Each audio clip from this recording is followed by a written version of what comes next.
Y a-t-il encore une bonne nouvelle aujourd'hui, au milieu de tout ce que nous sommes en train de traverser?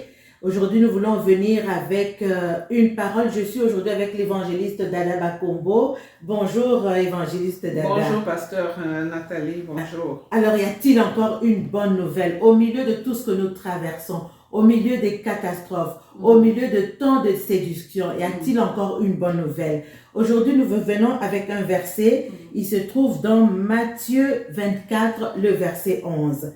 La Bible nous dit ceci: plusieurs faux prophètes s'élèveront et ils séduiront beaucoup de gens.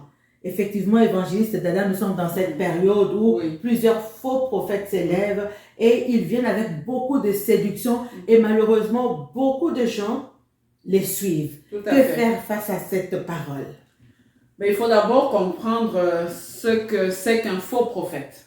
Un faux prophète, c'est soit quelqu'un qui n'est pas une personne qui se lève, qui n'est pas appelé par Dieu de faire ou au ministère de la prophétie, mais qui s'auto-proclame prophète.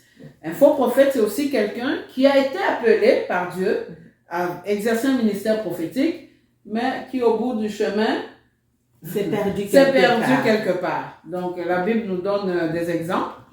Alors, au milieu de ces faux prophètes, j'aimerais donner une bonne nouvelle à quelqu'un ce soir. Une personne qui se sent découragée, qui a été déçue, qui a été blessée, soit par une prophétie non accomplie, soit par un problème quelconque.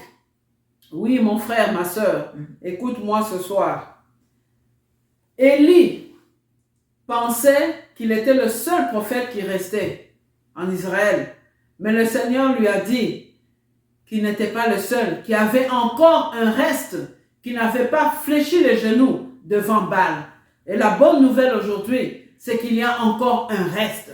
Il y a encore des serviteurs et des servantes de Dieu qui n'ont pas fléchi les genoux devant Baal, qui n'ont pas fléchi les genoux devant le diable, qui n'ont pas fléchi les genoux devant les choses de ce monde. Continue à croire en Dieu. Continue à croire en Dieu. Ne te décourage pas. Garde la foi en Dieu. Garde la foi en Dieu. Garde la foi en Dieu. Et c'est important de souligner que quand on parle, on sait qu'un prophète porte la parole de Dieu. Quand on parle de faux prophètes, on parle de paroles falsifiées. Donc ils viendront au nom de Christ, mais ils ne sont pas de Christ. Ils accompliront même des miracles, des prodiges, mais ils ne sont pas de Christ. Tu gardes la foi en Dieu. En plus de garder la foi en Dieu, ça serait important pour toi d'aller plonger tes regards dans la parole de Dieu, de connaître la parole de Dieu afin de ne pas être séduit. Parce que la Bible dit, évangéliste, qu'il vient avec des paroles séductrices. Alors, la séduction, elle vient de manière très subtile.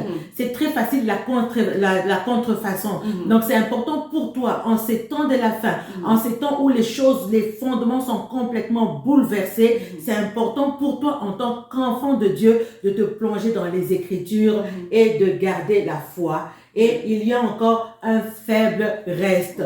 Tous ne sont pas faux. Il y a encore des messagers du Seigneur, mais il faut que tu aies du discernement. Tout à fait. Donc ça prend le discernement parce qu'il y a encore un reste et nous savons que le Seigneur revient bientôt. Et c'est ce reste-là, formé avec l'épouse de Christ, qui sera enlevé parce que le Seigneur revient bientôt. Donc, garde la foi, parce que Christ a dit, quand le Fils de l'homme reviendra, trouvera-t-il la foi sur la terre?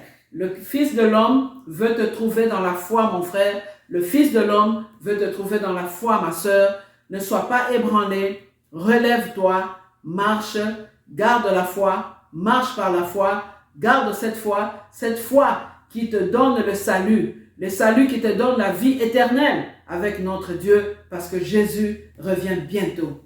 Jésus revient bientôt et c'était une parole d'encouragement pour toi et pour chacun de nous. Que Dieu vous bénisse et à très bientôt. Amen.